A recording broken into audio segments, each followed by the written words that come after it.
Voilà, bonjour, bienvenue.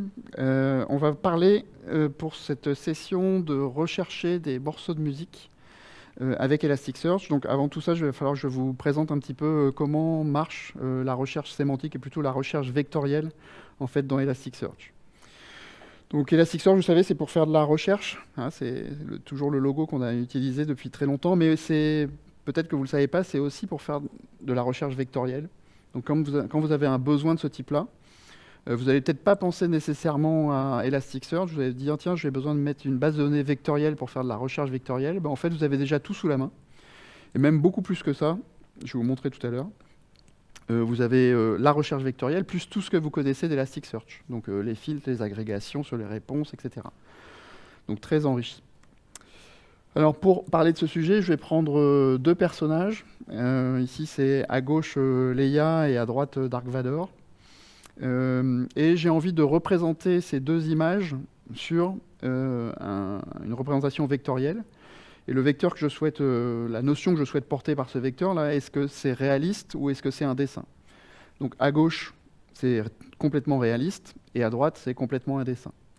Donc ça me permet de positionner mes deux personnages sur cet espace d'embedding, ce qu'on appelle. Donc embedding, ce sont des vecteurs qu'on va mettre dans les documents Elasticsearch. Et là, avec ce vecteur une dimension, je vois que Leia se situe, mon vecteur c'est -1, et puis Dark Vador c'est +1. Simple. Évidemment, je veux représenter plusieurs dimensions avec mes vecteurs, donc on va représenter plusieurs aspects. Là, l'autre aspect que je souhaite représenter toujours pour les mêmes entités, c'est est-ce que ce sont des machines ou est-ce que ce sont des humains? Donc pour Leia, effectivement, elle est toujours réaliste -1, mais complètement humaine +1. Dark Vador, il est toujours dessiné, donc 1. Par contre, c'est pas un humain. C'est pas une machine non plus, il est moitié, on va dire, donc il est à 0 au niveau de l'axe Y. Voilà, il est à mi-chemin entre machine et humain. Une fois qu'on a... Alors vous avez les autres personnages, hein, Obi-Wan, là il est complètement en mode cartoon, mais c'est un humain. Et puis en bas, j'ai une machine, mais qui est une version vidéo de la machine, donc une version réaliste. Quand je veux représenter d'autres documents, je vais les placer, pareil, les données similaires, on va les positionner sur cet espace d'embeddings. Donc là, j'ai un Luke Skywalker qui est à 0,8 humain. Bah ouais, on a coupé la main, donc c'est normal. Donc voilà comment on va représenter un petit peu nos vecteurs sur cet espace. Alors évidemment, il y a beaucoup plus de vecteurs que ça, il y a beaucoup plus de dimensions que ce qu'on voit ici sur le slide. Et Elastic va en supporter beaucoup plus que ça. Mais bon, pour nous, pour l'humain, on va se limiter avec ces deux dimensions. Et l'idée ensuite, c'est de faire une recherche. Donc je veux rechercher un personnage, donc là une image. Okay. Donc cette image, il va falloir que je la compare avec l'ensemble des autres documents que j'ai dans mon index sur cet espace. Donc là, typiquement, le résultat auquel je m'attends, je pense que Yann Solo, qui est ici vraiment une photo, c'est plus que réaliste, c'est une photo, et c'est un être humain, je m'attends à ce que la personne dans mon dataset qui corresponde le plus, ce soit Leia, puisqu'elle est, voilà, on devrait être normalement assez proche des deux. Donc comment on va faire ça? On va classer de la même façon ce qu'on cherche en utilisant le même algorithme de classification, et on va le positionner sur notre espace d'embeddings. Donc en gros, l'idée, c'est qu'on va faire une requête maintenant avec le vecteur Q, ici, qui représente Yann Solo. Et puis on va le comparer, j'en ai mis que 2 vecteurs, hein, j'ai pas mis les autres. On va le comparer avec les autres documents qu'on a dans notre index. Par défaut, ce que va faire Elasticsearch, c'est une similarité par cosinus. Donc en réalité, ce qu'on va regarder, c'est quel est le cosinus de l'angle entre la requête qu'on veut faire et le document avec lequel on compare. Et le score qu'on va calculer, c'est 1 plus la valeur du cosinus divisé par 2. Bon, pourquoi ça 1 plus? Parce que le cosinus varie entre -1 et +1. Donc si on fait 1 plus -1, ça va faire 0, donc le score 0. Et si on fait 1 plus 1, ça va faire 2. 2 divisé par 2, ça fait 1. Donc on a un score qui varie entre 0 et 1. Petit rappel de maths. Effectivement, plus l'angle entre les deux vecteurs va être proche de 0, plus on va se rapprocher de la valeur 1 au niveau du cosinus. On a donc des vecteurs similaires. Pour des vecteurs orthogonaux, l'angle va être proche de 90 degrés. La valeur, ça va plutôt être 0. au niveau du cosinus. Puis quand on a on va dire, des documents opposés ou des vecteurs opposés, bah là, le cosinus va se rapprocher de -1 et on va être dans le cas, du coup, le score va donner 0. Okay, donc ça se calcule comme ça. Alors on a d'autres méthodes de calcul, ça c'est quelque chose que vous pouvez choisir au moment où vous faites la requête. Vous pouvez dire, bah, je peux faire du produit en croix, du produit scalaire, pardon, pas du produit en croix. Donc l'idée c'est de rapporter le vecteur que vous cherchez, vous le repassez sur le vecteur du dessous. Donc ça veut dire quoi? Ça veut dire qu'on tient compte aussi de la longueur du vecteur. Tout à l'heure on tenait compte que des angles, là on tient compte de l'angle et de la longueur du vecteur. On fait ce produit scalaire là, pour le coup. Alors il y a une petite optimisation dans Elasticsearch. Quand c'est des flottants, on fait la version du dessus, on va vraiment calculer, on va faire pardon, ce produit scalaire de cette façon-là. Et sur la version du dessous, quand on a des octets, a priori, il y a une optimisation pour que ça soit plus rapide, pour avoir le même score, où on va tenir compte cette fois du nombre de dimensions qu'il y a dans notre espace vectoriel, dans notre espace d'embedding. Je n'ai pas trop compris la formule, j'ai un peu séché trop les maths, donc, mais bon, je vous la mets comme ça pour référence ici. Et enfin, la dernière possibilité, c'est faire de la distance euclidienne. Donc dans Elastic, ça s'appelle le L2_norm, comme ça que ça s'appelle. Et l'idée, c'est de regarder, bah, oui, quelle est la distance entre les deux points de destination du vecteur. Alors la distance euclidienne, ça se calcule comme ça mathématiquement. On fait la somme des coordonnées x et y soustraites et qu'on met au carré. Le score, en fait, on fait un carré de ce truc-là en bas, de façon à nous éviter d'avoir à calculer la racine carrée. Mais au final, ça va donner la même tendance. Donc le score qu'on calcule, c'est celui-là. C'est 1 sur 1 plus ce truc au carré. Donc 1 sur 1 plus la somme des points au carré. Donc voilà comment ça fonctionne. Comment on indexe avec des vecteurs, une fois qu'on a expliqué tout ça. Quand vous faites une indexation classique dans Elasticsearch, ce que vous faites, c'est que vous faites un post d'un document JSON, tel qu'on voit ici à droite. Quand on va vouloir indexer des embeddings, ce qu'il va falloir faire, c'est commencer par créer ces embeddings. Donc pour ça, vous allez prendre votre outil favori pour générer des embeddings. Donc là, par exemple, ça va être Python. Dans la démo que je vais vous faire, je vais exactement utiliser ça, je vais faire du Python. Donc ma source de données, mon texte, je le passe dans un script Python avec un modèle que j'ai chargé. Je peux le charger de Hugging Face, je peux le charger de PyTorch, qu'importe. Et puis du coup, ce qu'on voit, c'est que ça va me rajouter à droite Desk Embedding, qui est la représentation vectorielle du texte que je veux indexer. La bonne pratique dans Elasticsearch, ça va être de supprimer, d'ailleurs, de ne pas stocker ce champ Desk Embedding, parce que ça peut être très très gros, en fait, ce qu'on va mettre sous forme de vecteur. Donc l'idée, c'est de le mettre à l'indexation, de typer ce champ-là comme étant un champ spécial pour les vecteurs, pour l'indexation vectorielle. Et par contre, on supprime après dans le champ source, une fois qu'on a fait cette indexation, on supprime le Desk Embedding, donc on ne le stocke pas avec, on l'exclut. C'est dans le mapping, ça se fait facilement, ça. Donc c'est une bonne pratique. Et là, typiquement, donc j'indexe un site marchand, j'ai aussi une image, bah, rien ne m'empêche d'indexer l'image.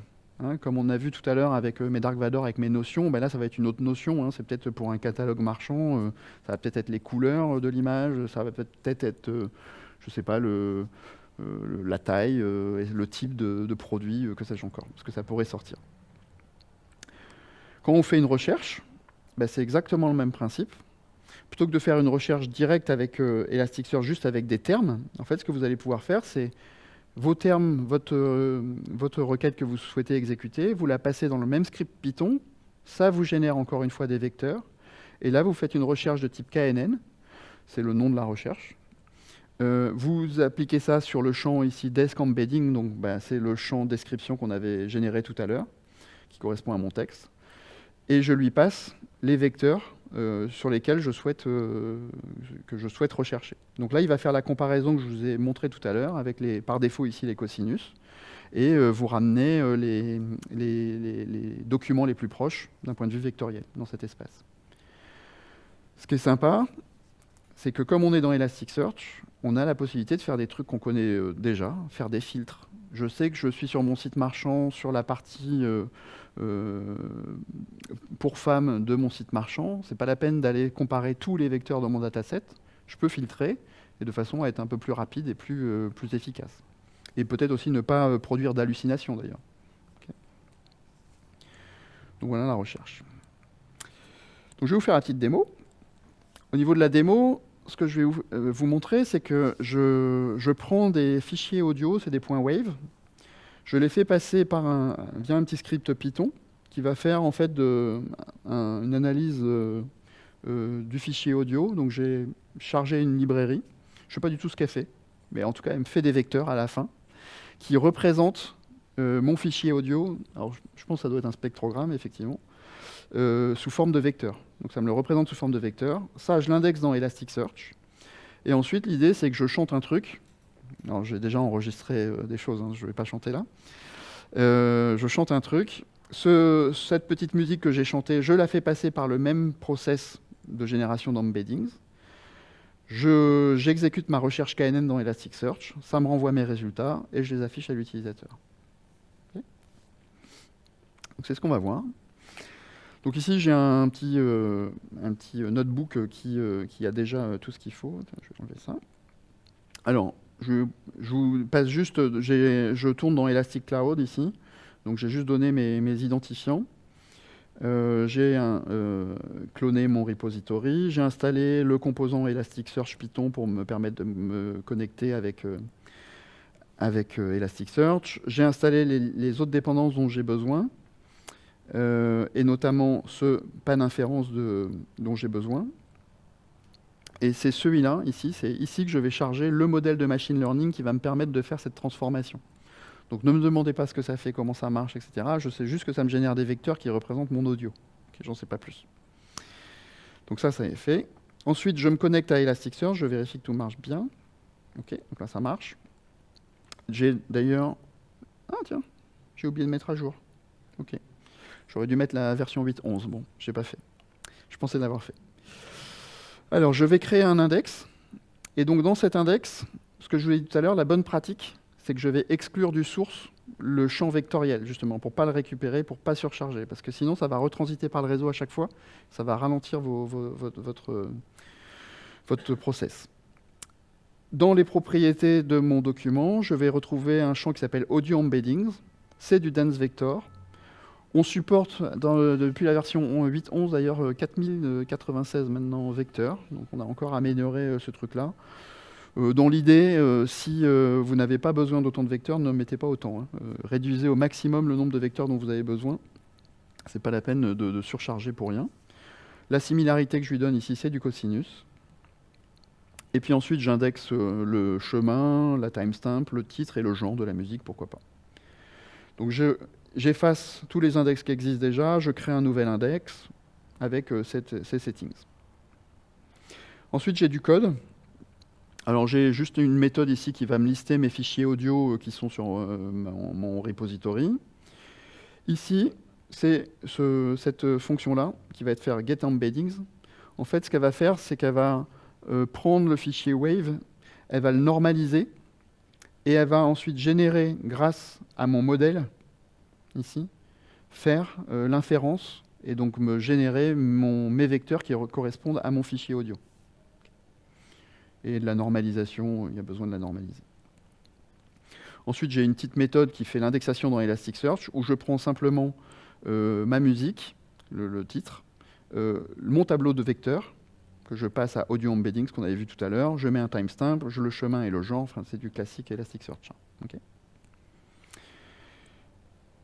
Et ensuite, j'ai ma requête, que je vais exécuter juste après, où là je fais une requête d'abord booléenne classique, ça c'est ce qu'on connaît dans Elastic, je vérifie bien que le champ où il y a les embeddings existe bien, mais c'est le cas dans mon document, je pourrais me passer de ça, mais c'est juste pour vous montrer qu'on peut faire aussi rajouter de la requête booléenne en plus.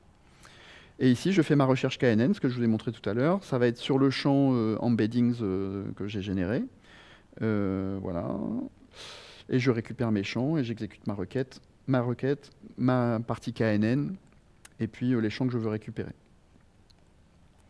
Alors on exécute tout ça. Donc voici les fichiers audio que j'ai à ma disposition.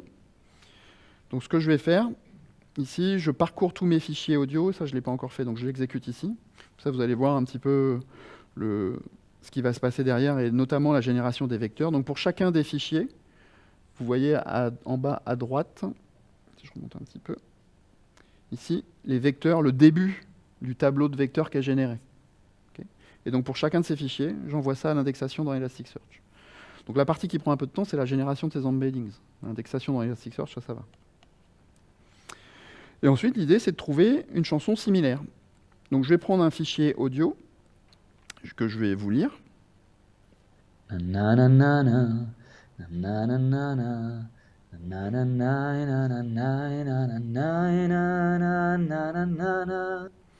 Donc maintenant, ce que je dois faire, c'est passer par le même script de génération des embeddings sur ce fichier audio. Donc je le fais. Donc voilà, il me calcule les embeddings. Pour vous montrer à quoi ça ressemble, je vous l'affiche. Voilà, ça ressemble à ça. En partie, hein, c'est beaucoup plus complet que ça. Il y en a beaucoup. Hein. Okay, donc, je ne sais pas à quoi correspondent ces valeurs. Je ne sais pas. Mais ça représente en tout cas mon fichier audio dans cet espace vectoriel. Et du coup, je peux faire une requête en passant mes embeddings, ma liste d'embeddings. Et je lui dis d'aller chercher ça dans le champ audio embedding. J'aurais pu le coder en dur, mais qu'importe. Donc là, je fais ma petite requête. Alors, j'ai pas beaucoup de documents, ça va super vite et tout. Évidemment, c'est un peu plus lent quand il y a beaucoup de documents. Il y a des optimisations dans Elasticsearch, des implémentations différentes. Au début, on faisait du brute force, donc ça, c'était très très long parce qu'il fallait passer dans tous les documents. Maintenant, on fait des couches et ça va beaucoup plus vite. Mais bon, ça prend quand même un petit peu de temps, mine de rien. Plus que ce que vous avez l'habitude de voir dans Elasticsearch, c'est ce que je veux dire. Pas non plus délirant. Donc voici mes hits classiques sous forme JSON. Alors je vous les ai mis sous forme un peu plus jolie. Donc le premier document qui match, bah, c'est le document que je lui ai passé. Bah, vectoriellement, c'est exactement le même. On est pile poil, ça génère les mêmes vecteurs. Donc voilà, on a exactement la même chose. Mais j'ai un deuxième document que je vais afficher. Ici, donc c'est celui-là. Donc je chante, c'est moi, c'est ma voix. Je suis assez fier parce qu'il m'a quand même retrouvé. Alors que je chante pas vraiment très bien, mais il a quand même réussi à trouver. Donc vous avez vu, c'est pas vraiment le même son. On n'est pas sur du Shazam. Hein. Shazam, lui, il va trouver vraiment des morceaux qui sont... On enlève tout le bruit qui est autour et tout, mais on va vraiment trouver la même musique. Voire même le remix de la personne qui a été fait. C'était vraiment très très précis. Là, non, c'est un peu plus flou. Je prends le deuxième morceau qu'il a trouvé, c'est celui-là.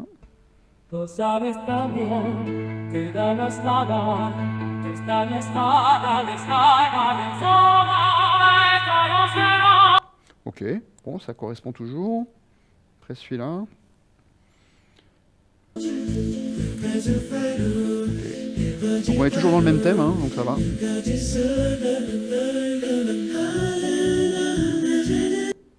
Et puis ensuite, je vais faire celui-là, le dernier, que j'aime bien. Rien à voir. Mais il y a de la cappella, donc peut-être que pour lui, c'est le plus proche ensuite, en tout cas, dans ma liste. Mais en tout cas, le premier que j'avais trouvé, je pense que c'était le bon. Hein. Donc quand on fait de la recherche généralement vectorielle, comme ça, on essaye de trouver une réponse. C'est la première qui est importante. Ou en tout cas, un petit ensemble. Je refais la même chose, tiens, sur du Mozart. Alors celle-là, j'aime bien, parce que vous allez voir, je sais pas, je pense qu'ils ont joué avec les pieds. Enfin, sur des trucs pas accordés, mais qu'importe. Bizarre. Enfin, moi, ça me choque, en tout cas. Voilà. Donc avec ça, pareil, on génère les embeddings, c'est pour vous montrer que c'est exactement le même principe. Je calcule, je demande à Elasticsearch, je lui fais la requête, j'affiche mes résultats. Évidemment, la première, c'est toujours la même, mais ensuite, il m'a trouvé autre chose. Alors qui n'a peut-être rien à voir avec Mozart, effectivement, c'est ça.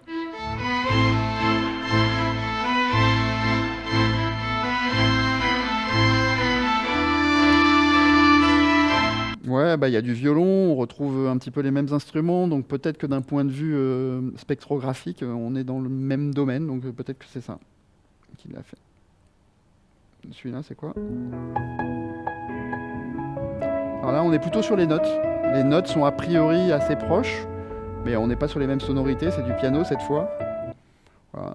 tout cas, c'est ce que l'algorithme trouve, hein. Après, il a trouvé celui-là.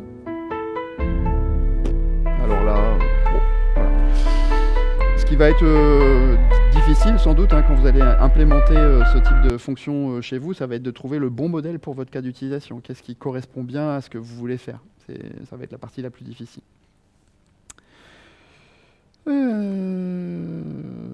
Voilà, c'était tout ce que j'avais à vous dire. Testez ça, faire de la recherche vectorielle. Là, c'est un exemple avec du son. Vous pouvez faire ça avec des images, avec n'importe quoi, en fait, du texte, tout ce que vous voulez. À partir du moment où vous arrivez à représenter des vecteurs, vous pouvez le faire. Dans Elasticsearch, dans les versions payantes, on embarque la possibilité de charger vos modèles de machine learning de Hugging Face directement et faire l'inférence dans Elasticsearch directement plutôt que de mettre Python et un script Python à côté. Ça ne supporte pas tout aujourd'hui. Vous ne pouvez pas faire de l'inférence sur des images, par exemple, ou sur du son, ou sur du binaire d'une manière générale, mais seulement sur du texte. Mais bon, ça ouvre le champ des possibles. Et après tout ça, vous pouvez même connecter tout ça à vos outils d'OpenAI préférés pour prendre les résultats que vous avez obtenus via la recherche vectorielle et puis demander à te faire un résumé peut-être avec OpenAI. Voilà, merci.